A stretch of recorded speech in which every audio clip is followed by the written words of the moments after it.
Pittsburgh Steeler fans, welcome back to another episode of Steeler Stat Geek. This is behind the steel curtain deputy editor, Dave Schofield, coming to you again for another episode where we can talk about some numbers of what was and what is to come. Um, Boy, I love it. I love it. It's game week. It's game week. It's game week.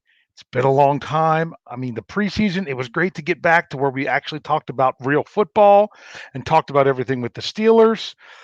But now here we go, and we're here. It's game week.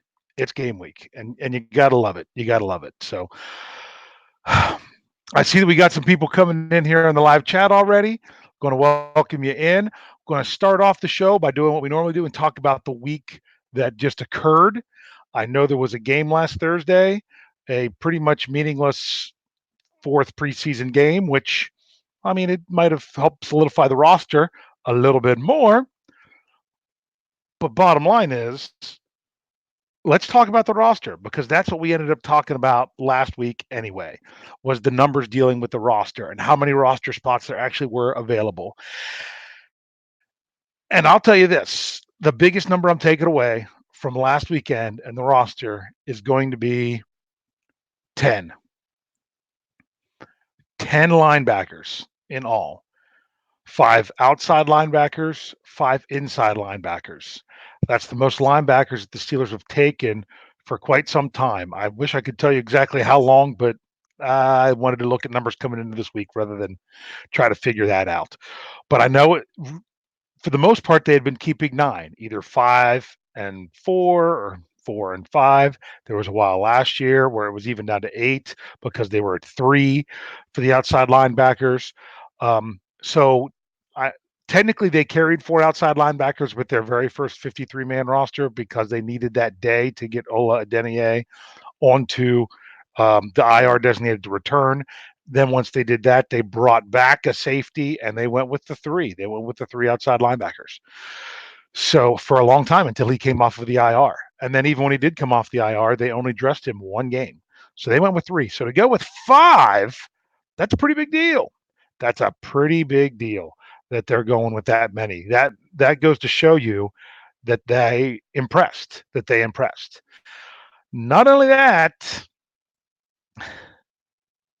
it's who the 5 were. That because they carried 5 on the roster, they did not carry an outside linebacker on the practice squad, which means 6th round draft pick Sutton Smith. Not only did he not make the roster, he did not make the practice squad. So some people felt that they might not carry any linebackers in the practice squad. I thought they would carry Spillane and Smith. They did not carry Smith, but they did carry Spillane. So that was a shocking number that they carried that many not wide receivers, that many linebackers. Because I just gave away my next answer. Because in order to gain something somewhere, you have to lose it somewhere else. And that other place that they lost it was with the wide receivers.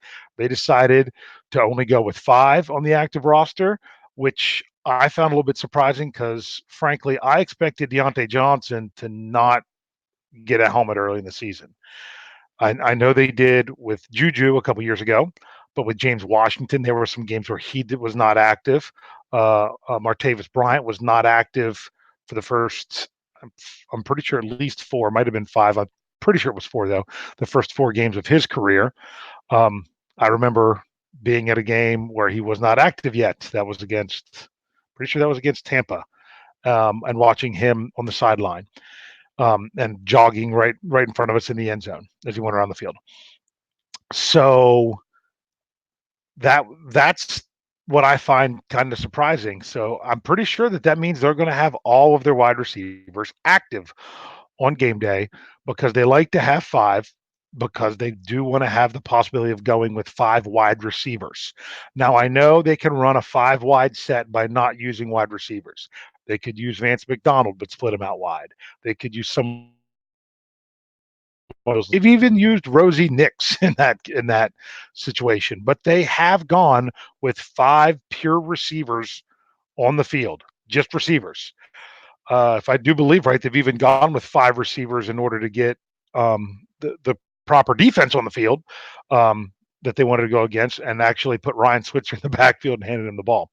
I might be off with that. That might not have been out of 5 receiver set, but that's something that they would do in order to go up against the defense they want. So that means you're probably going to see all these receivers active, and that is why when they announced the practice squad, that Johnny Holton added to that practice squad later on because they had that empty spot. That's a big deal because basically they didn't announce anything about his contract. I wonder if they possibly signed him for more than the practice squad minimum because he's in essence going to be what would be their 6th wide receiver that would then be inactive on game days, but he's only going to be on the practice squad. So, but that's where he's basically stashed right now for whenever they would need him. But in order to bring him up, there would have to be a roster move. Would not be surprised if they would bring up a receiver at some point if they feel that one of these people that they kept isn't worth keeping. So I know we liked Ulysses Gilbert. I know we liked Tuzar Skipper, but in order for those guys to stick with the roster, they're going to have to continue to do it every day in practice and any opportunity they can get. And remember that there's a good chance that they will be inactive come game day, at least one of those guys. So I'm going to open it up now to the live chat. If anyone has anything that they would like to talk about, I know I was dealing specifically with numbers, but if there's anything, since I brought up the Steelers roster, if there's anything you'd like to throw out there, or if you're kind of like me, you're really excited about getting into next week. We'll look back. I know Lance Williams, you are jumping in here and you are stealing what we're going to talk about. I told you I was kind of going to mention that since you threw that to me. I even had your text message from you earlier today, right up here and ready to go. So here we go. Let's see what we got. Lots of people saying hello. I'm just trying to get caught up in the live chat now because I don't like to skip stuff. Hey, I even got my nephew Kyle giving me a shout out here in the live chat. That's great. What's up, Kyle? Enjoy the game Sunday night. Don't stay up too late. Um, Here's a good question. This is one, since we were talking about the roster, I'm going to field this question now rather than look at anything at the end because um, this is a good one here. And it says from Michael, why do you think we didn't do anything about the tight end situation? And the answer is that's not entirely true. The Steelers did attempt to do something about the tight end situation. There is an article on Behind the Steel Curtain that was written. I'm pretty sure it was published yesterday because it got a lot of traffic, and it was about the Steelers had put in a waiver claim for the one tight end, and I suddenly read, someone help me out in the live chat. I can't remember his name. Out of Arizona, it was hyphenated. I remember that, but instead he was picked up by Cleveland. So the Steelers did try to make a claim. I still wouldn't be surprised if they make a move, but it could even be after this week. I also would not be surprised if they only have 2 tight ends active on game day if they don't make a move. I do believe that if they do make that move, that Zach Gentry would then be moved down to the practice squad. Here's another thing to think about. The Steelers could be waiting on a tight end move for the end of the week because when they release Gentry, for someone to put a waiver claim in, they'd have to claim him late in the week, which means that would completely change their roster. And chances are teams would be more likely to do it this past weekend than they would be 3 or 4 days right in front of a game. So chances are if they do make it, that would then make it easier for Gentry to be moved to the practice squad, and most likely Kevin Rader would then be released from there. But we'll see what would happen. There was another question that was here by Steeler Fan 74. If Switzer is not impactful, will Deontay Johnson play a bigger role? And the question is what people mean by impactful. I have people that love Ryan Switzer that I see, and people that hate Ryan Switzer and say he can't do anything. He's pretty good at catching those short passes that they get to him. He's pretty good at getting the few tough yards when you only need a few tough yards. But I know the big question has to probably come from the depth chart that was released today, where Ryan Switzer was named the the first punt returner and kick returner. And what was surprising is that James Washington was the backup kick returner, um, and then Artie Burns. And the punt returner, I'm trying to remember if it was Deontay Johnson that was the next one or not. I can't remember. Maybe someone can help me with that. But I think what it is Deontay Johnson's going to have a bigger role as the season goes on if he proves that he's ready. He's NFL ready. This is tough. This is tough for rookies to come in right off the bat and come in and impact the game. I mean, even Juju was active and he was a rookie sensation, and he still wasn't week one, wasn't that that big of a impact of that one. I can't remember his exact stats, but he didn't really start to shine until a couple weeks into the season. Um, Here's another question: do you feel that Tuzar Skipper? Sorry, this is NVR. That's the who asked this one. Do you feel that Tuzar Skipper will be used extensively in Week One against the Patriots or limited snaps? I will be honest with you. I'm not sure he's going to get a helmet because the reports were that Ola Adeniyi was back to practice on Monday. Now we can't find any injury information because the Steelers don't have to give any until tomorrow afternoon. They have to give their injury report. Coach Tomlin, in his press conference today, gave nothing, said he didn't know anything, which isn't really true because he was at practice yesterday with guys and knew who didn't practice and knew who did. But I'll be honest with you, they don't need to give that team up north any more information than what they need right now. So they'll wait until they have to say something. So what's going to I think it's going to be between Tuzar Skipper and Ola Adeniyi of who will get a helmet on game day. I don't think they have enough spots for both of them.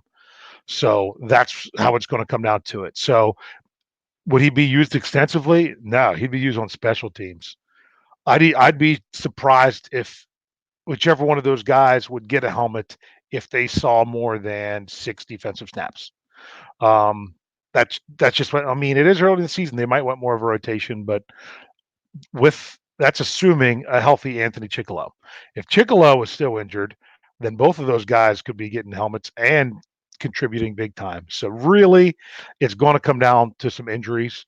Um, we'll have more on that as the week goes on our various podcasts because it'll start to shape up a little bit more as we get our first injury reports. So I got to throw this one out there.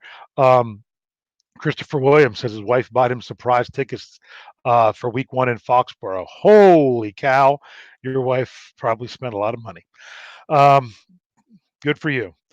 Cree Ickes, question. What do you think will what do you think will be to a steel? Okay. I didn't quite get that right. We're going to talk about what it's going to take for a Steeler win on Sunday. We'll get to that here in a little bit.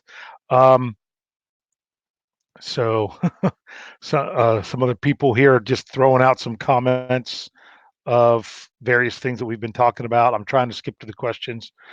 Um, some people are concerned about Grimble as the number 2. I understand. So here we go. It says, who's going to be our punt returner week 1 and week 16? Probably week 17 is what you really meant. I mean, game 16. It's going to be Ryan Switzer to start, and unless there's an injury, I think it's going to be Ryan Switzer to end. He takes care of the ball back there. He does. He doesn't put it on the ground. That's the biggest thing they want. I know a lot of people will talk about the free kick that happened last year, and as much as I love him, and he was just named special teams captain, what confused Ryan Switzer on that was when Rosie Nix called for fair catch. Switzer was not sure if he could catch it with another player calling for a fair catch. Um, the whole situation with those free kicks, people don't remember.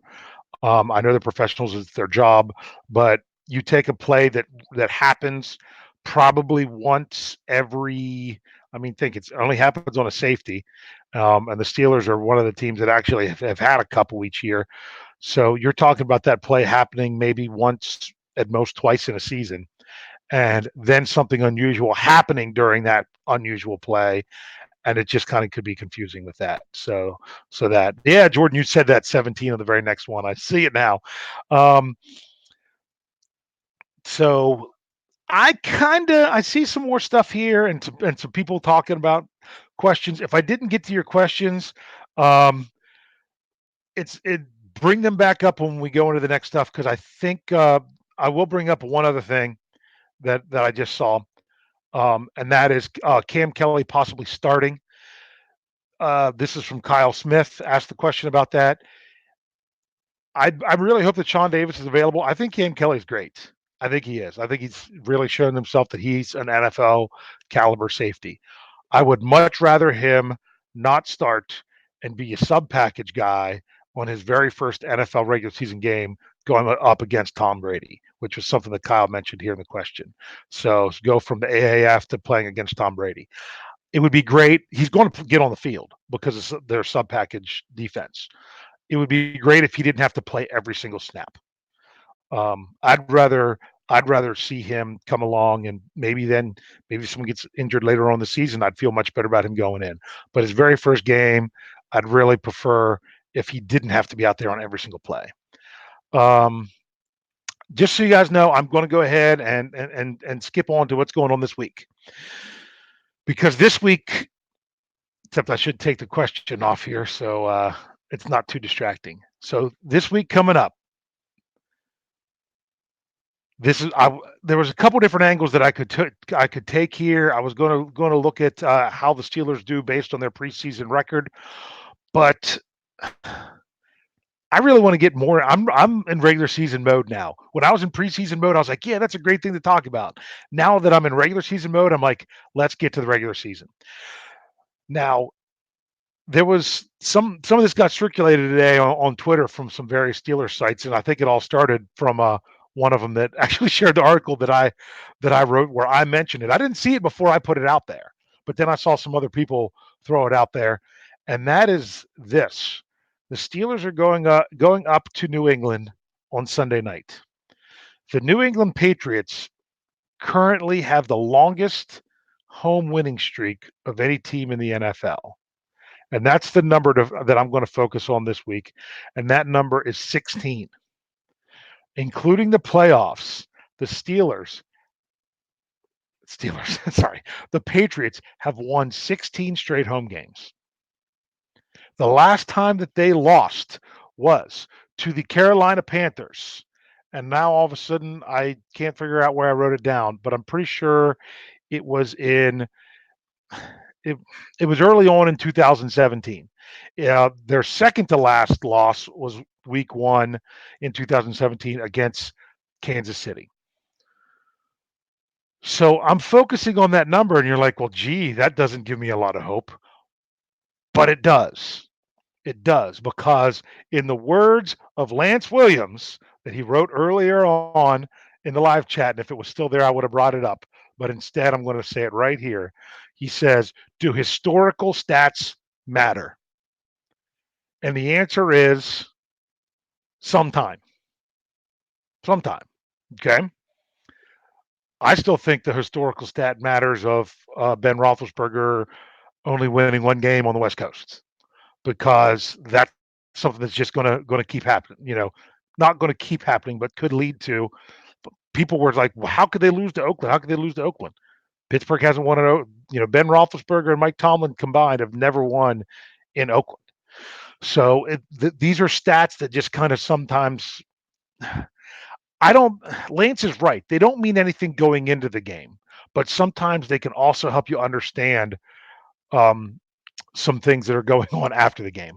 But I brought up that 16 game win streak. Okay. In that 16 game win streak. Now I need you all to stick with me with this.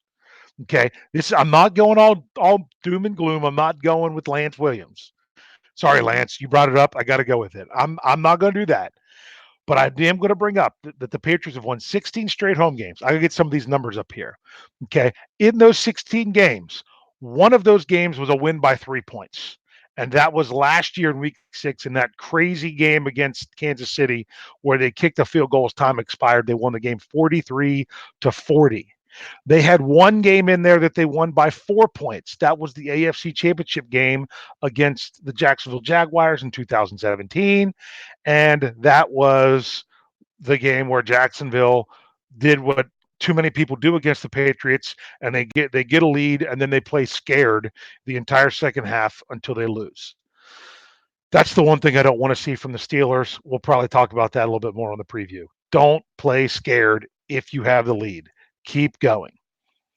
So the next closest game that they've had at home in this 16-game win streak was when they won by 7 over Houston last year in Week 1. Did I say in Houston? I meant over Houston. I'm not sure what I said, but it was against Houston um, at Foxborough. So that was the only games that were 7 points or less. There was a game back in 2017 against the Chargers that was 8 points, so technically it was a one score game. But other than that, they won these games handily. And this comes in another 16 because if you round it up, it's going to be 16. Their average margin of victory over this 16-game win streak is 15.7 points, which you can round up to 16 points. So they've won 16 in a row, and they're scoring on average 16 points more than their opponents. Okay, they're also scoring over 31 points a game. It's 31.6. Okay, their lowest point total during this streak was 21 against the Chargers. That was that 8-point game, that 21-13 game. That was Week 8 of 2017. Um, this streak, the next closest streak in the NFL, is the Colts have a 6-game home winning streak. So it's 10 games more than anybody else. The Steelers are currently on a 2-game home winning streak, one of which was against the New England Patriots. Okay. Because you have to remember the last time the Patriots lost the game, it was against the Pittsburgh Steelers last year, a game that I was in the stands to watch. Um, Also, the Patriots were the only team that went undefeated last year at home. They were the only team in the NFL that went undefeated at home, and they're the only team since 2000 that has ever gone back-to-back seasons of being undefeated at home. Um, in during this 16-game winning streak, and actually you can even go back to all of their games in the last 2 years at home, including playoffs. They have been favored. Okay, so I'm almost done reciting some of these numbers, and you're like, why are you telling us all these things? Tom Brady in his career is 13-3 for Week 1 games. He is 9-1 at home in Week 1, which I think is pretty sad that the Patriots have only had six out of six where Tom Brady has been the starter in Week 1 that were on the road, where the Steelers have opened up on the road. What is it now? 5 straight years. I think they have the longest streak of opening on the road. And apparently, if you look at the Major League Baseball schedule for next year, chances are they're going to open on the road next year as well because they scheduled um, Pirates at home opening weekend of the NFL, unless they're playing on that Thursday night game after a Super Bowl win. I haven't checked that to see if there's a Pirate game that night or not. So that's some numbers, and you're like, why in the world are you bringing up all these terrible numbers about how great the Patriots are? Well, here's the thing. First of all, Lance is right. One, historical stats don't matter. Not now. Not Week 1 of a new season. You've got a different team in the Patriots. They don't have Gronkowski. Things are a little bit different for them. Things are better for the Steelers. The Steelers have a faster defense. That's one. Two, I wanted to, as the title of this episode says, wanted to put some perspective into this game. And what I mean by that is this. The perspective of this game is how important it's going to be and how big of a deal it's going to be when the Steelers walk out of Foxborough with a win. If the Steelers can pull off the win in this game, it's a big deal.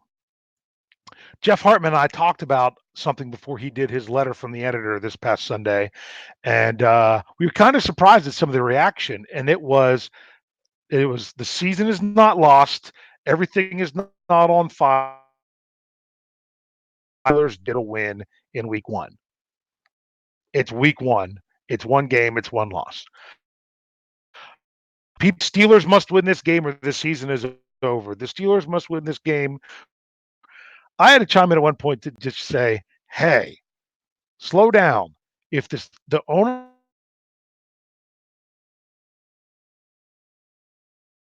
matter, don't is that the Steelers are not going 16-0 if they don't win Sunday. That's the only thing a loss says. Now I even know a bad loss, like if it's a large margin of victory, if they just don't look together, if they just don't look solid, that's true. I mean, you can take that from the performance, but statistically, it's a loss. It doesn't matter if they lose by 1, it doesn't matter if they lose by 35. It'll be a loss, and they have 15 more games, and they can win all 15 games. Doesn't mean that they will, but they can. This game, out of all the games the Steelers have this season, at this moment, are the biggest underdog of any game. If you were to look at the Steelers schedule, the likely to win is this game Sunday, going into Foxborough. Um, they'll drop the banner for the Super Bowl champions, all that stuff in prime time. This is the one that they are the largest underdog of any game. They're not supposed to win, but isn't it going to be much sweeter when they do? Now, I'm not guaranteeing a win at all. I'm just saying I'm not counting the Steelers out.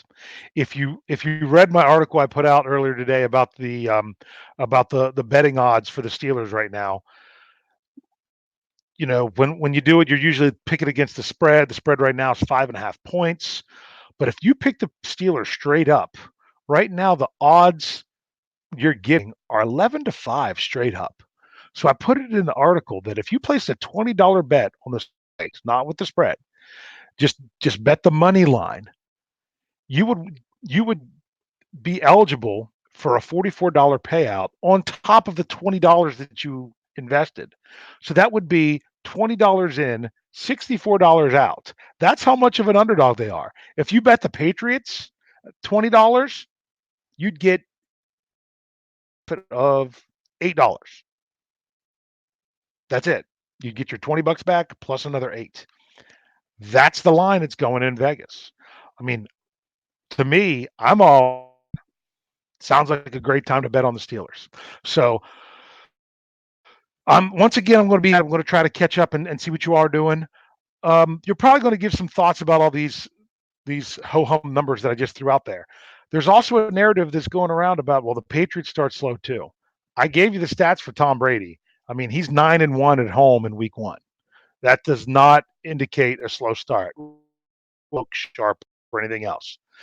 You guys are right. But remember, you got the eye test, you got statistics, but there's really only one stat, and so you got to compare those. So I'm jumping into the live chat now. Throw out any numbers that they want to say about the game. I saw a couple that are going to come up. I didn't mention earlier when I should have. If you want to make sure that your question is asked, your number is stated, your comment is out there, there is the super chat feature that you can use. You do that by typing in your comment. You hit the little $ down there. That's where the comment is, and you can donate any amount of money you want to the show. You do not need to use this feature, but it is available. I know there's a lot of stuff going on in the live chat right now, so I'm not going to be able to get to everything. But if you do that, you are bumped. I'm guaranteed to look at your comment. So here we go. We're going to jump into the live chat and see what people. So people talking about Gronk is retired. Some boy, we're kind of getting off on a different tangent there with even talking about. Here's a numbers question. I should, but here we go. Okay. He says, how many personal fouls will we get hit for touching Princess Tom? Or how many third and longs do the Pats convert via pass interference or personal foul? This is another one of those conspiracy theories that people have out there. I've got to start keeping my own stats on some things with people like that teams get bailed out with a penalty or something in a bad situation, especially when it comes to competitive balance.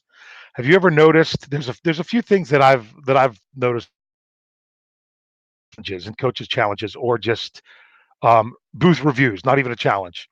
Have you ever noticed that more often than not, if it is a close call, that call is in favor of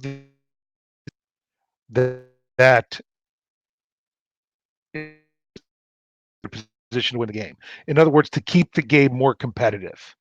That those borderline calls go towards the teams to keep it more competitive. If a team is down by 10 points and there's 8 minutes and they possibly fumble the ball, but it's borderline if it's going to be a fumble or not, guess what they're probably going to call it?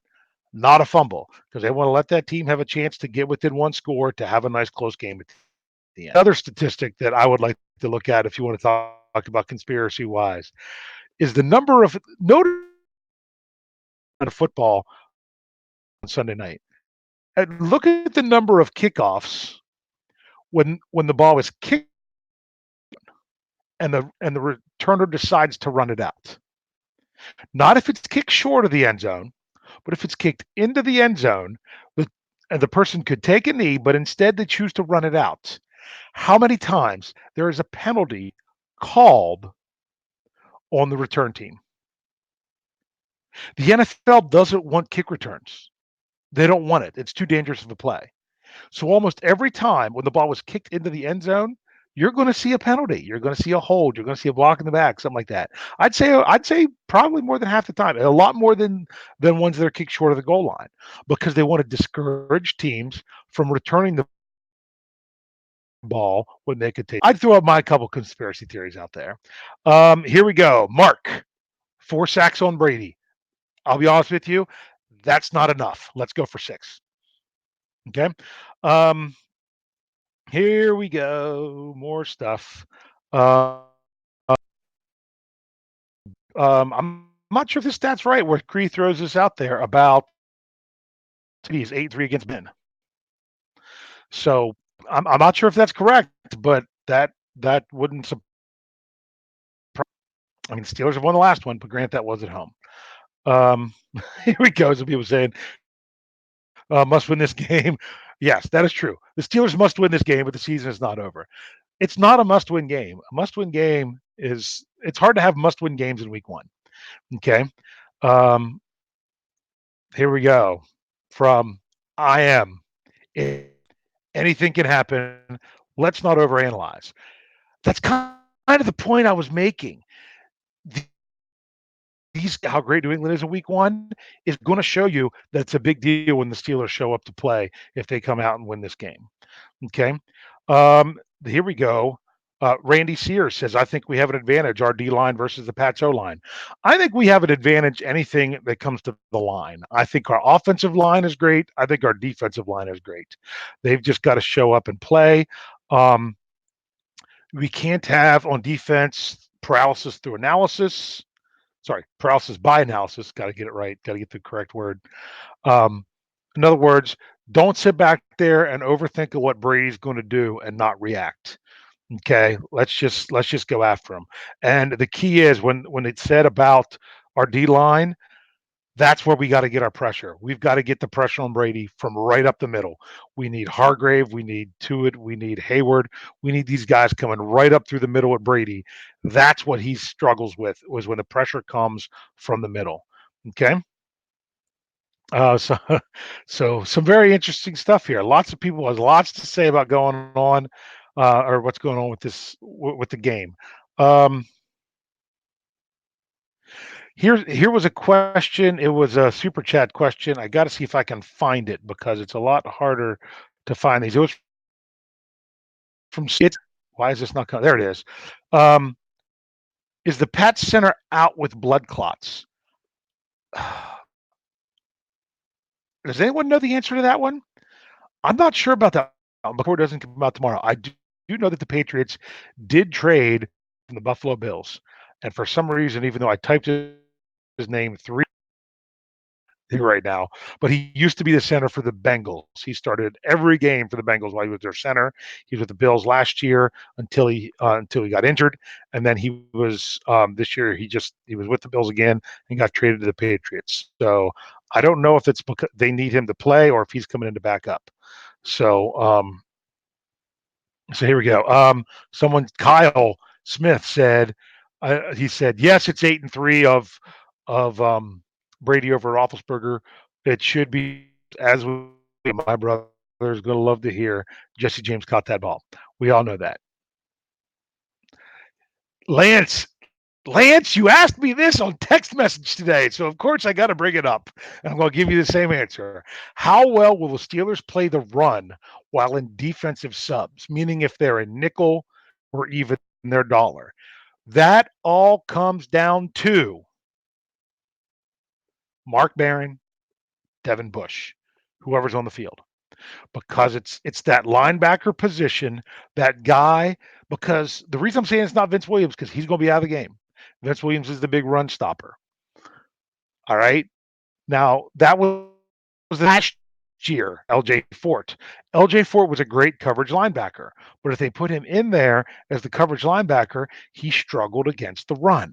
So it ought to two players brand new to the Steelers that we've seen a little bit from, but until we get to the regular season, we'll really answer. Does Mark Barron and Devin Bush play the run in sub package football? And whichever one does it better is the one that's going to see the majority of the playing time. Something that I said for a long time throughout the preseason, especially in the Steelers preview with Jeff Hartman and Brian Anthony Davis, is that I didn't feel that Devin Bush would be the starter week one. I didn't think it mattered because it didn't matter if he started. It only mattered if he played. And when the depth chart came out today, Devin Bush was not listed as the starter. It was Mark Barron and Vince Williams. Um, I don't think that's a big deal because he's going to play, but it's kind of exactly what I thought. They're not going to call him a starter. They're not going to put the pressure of the starter on him. That's what go. So here we go. Here was another one. Kevin Shin, 5 sacks and 3 forced fumbles. If it's one less sacks than what I said, but with that 3 forced fumbles, I'll take it, especially if they recover it. Excuse me, at least 2 of them. So let's kind of keep going here. Someone said about their center might have even been on IR. Because I'll be honest with you, I'm just trying to get into the Steelers opponents for the week. Everything that I've studied this offseason and this preseason has been the Steelers. I've completely focused on them. I could have named you every player on their preseason roster. I just kind of knew what was going on there. So I haven't been paying as much attention around the league. I think there's a couple running backs that it won't play. They didn't sign. That's somewhat sarcasm because I think everyone knows about that. But yeah, I haven't even been following this kind of stuff. So a lot of people were answering Snowman's question in the live chat. So yeah, there we go. Snowman, there you go. Thanks everyone for answering his question. Do we have anything else?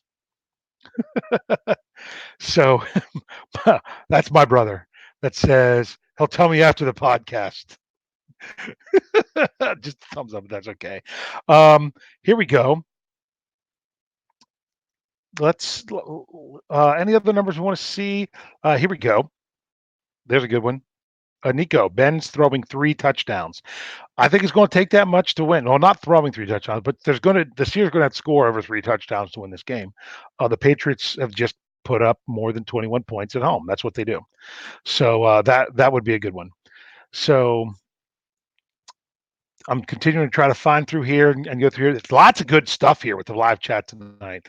Lots of people hopping, lots of good conversation back and forth. But this might be the last one we do right here. Is Tomlin going to pull out any trick? I don't think so. If if there are any trick plays, it's probably going to go be credited more towards the coordinators. I don't see anything tricky on defense. I think the defense is going to kind of do what they do. It's kind of hard to run a trick play on defense. If they do try to do something tricky on special teams, I don't know if that's a Tomlin thing or Danny Smith thing. And any kind of trick play, that's got Randy Fichtner written all over it. Are they going to try any trick plays? Um, I don't know that I'm going to call a trick play, but I'm going to say you're going to see at least 3 or 4 times that the Steelers are going to do something that you aren't expecting or something you haven't seen before. Whether it be something strange with their personnel, whether it be um, I don't see them snapping the ball to anybody other than Ben Roethlisberger. Um, Maybe you see something crazy with James Conner split out wide and 2 wide receivers next to Ben or something like that. So I'm not saying it's for sure. I'm just trying to give an example of something that you could see something a little bit more crazy, trying to catch them off guard. I don't think you're going to see the craziness that the Patriots would try to pull. The stuff they did against the Ravens several years ago, where they're splitting offensive linemen out wide, lining up eligible guys as ineligible to confuse people and things like that. Um, I don't think they're going to go that far, but we'll say that. Before we get going, wait, we do have one more good question in here. Someone said, "Is Edelman hurt?" The report from Ian Rappaport from ESPN after the Patriots' fourth preseason game, where Edelman left, where it seemed like he had re-injured his thumb that he had a problem with, was that it wasn't a serious injury. They didn't even call it a re-aggravation, but that he is completely fine. But we'll see tomorrow when the injury report comes out. But we all know how the Patriots like to manipulate that injury report. So, guys, it's been a good night. A couple things I want to mention. Um, says I borrowed Lance's internet connection tonight. I really hope that I hope I've been cutting out, because when it's just me, I have no idea if I did or not. So hopefully everything was clear tonight. I'm hoping that it wasn't a problem, because on a solo show, you never really tell. The one person, Bo, getting back with Bo, did say that it's N'Keal Harry is hurt. He went on the IR for them, designated to return. That's why they cut Demaryius Thomas and then re-signed him whenever they could get Harry to on the IR, so they can get him back with that. So a few things just of note to mention before you all tune out. One, tomorrow night, make sure you know what's going on with the Behind the Steel Curtain podcasts, because there is a very good chance you're going to be getting two different podcasts, might almost be back to back. That probably we're making sure everything's scheduled out right. Jeff Hartman did mention this before. He teased it a little bit, that tomorrow night, if everything falls according to plan, around 9 o'clock, that he'll be coming on with the Steelers one-on-one, where he's going to have a former Pittsburgh Steeler on with him, that he'll be talking with him about this upcoming season and this week's game, and just kind of getting his thoughts on things. You do not want to miss that. I'm not at liberty to say who it is, but let's just say I'm just kind of glad that it's a one-on-one, because I'm afraid I would embarrass myself, fanboy, a little bit, because that's just kind of how I am. So that's one. Two, they will then come back on with the Standard is the Standard tomorrow night after that, where they will have someone from the Pat's Pulpit, the New England Patriots SB Nation site, that's going to come on to talk about the upcoming game.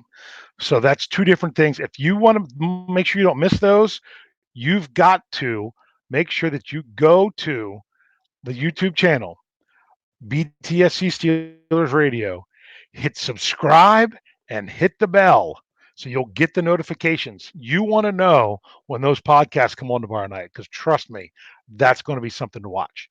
Another thing that I want to talk about is our contest that Jeff wanted to cut the contest off this past Saturday, but then so many people were asking and still trying to get it. He says, there's no reason to cut it off. Keep it going until we fill a fifth league. And we filled that league so fast, Jeff's like, well, we got to go to a sixth one. So our contest for the signed David DeCastro football is still up and running. It is the the top article on Behind the Steel Curtain right now because I just refreshed it before the show, and that's what we got. So for that, you check out the article. It is a Survivor Football League. We're running it through Yahoo. All you got to do is pick one game each week. If your team wins, you go on. One game, just one, not all of them. One. Once you once you pick that team, you cannot pick that team again later on in the season. So once you pick the Steelers, can't pick them again. So that's what's going on. The last person standing out of all the leagues will win the signed David DeCastro football. I've got a little bit more information coming out on what happens if everyone gets eliminated before the end of the season, or if there's still a lot of people left at the end of the season. How we're going to go forward with that. So I'm hoping everything worked out today. It says I had a strong internet connection here, but I know sometimes when I clicked on some things, they lagged a little bit. So that's what's going on, guys. You don't want to miss these podcasts. Sorry, guys and gals. You do not want to miss these podcasts tomorrow night. So we have both of them coming up tomorrow night. Thursday night, we have the Steelers preview with myself, Jeff Hartman, and Brian Anthony Davis. Friday night, I'm pretty sure Friday night is Lance Williams' burning question, or might not be nights. And then the other one would be oh wait, not burning question. Lance Williams, yeah, I said it. It's Jeff Hartman's burning question. I took the two shows from Friday and Saturday and combined them, and I'm not sure which one is Friday, which one's Saturday, but one's on one, one's on the other. So it's Lance Williams, yeah, I said it, and then Jeff Hartman's burning question, or another Steelers one-on-one, depending, would be the other day. And then Sunday we're back with the post-game show with Jeff and Lance because it's right here. We're just a few days away. We've got 2 days until meaningful NFL football, but more importantly is that Sunday night when, I don't know about you all, but to me the most meaningful NFL football is Steelers football. So thank you all for joining in tonight.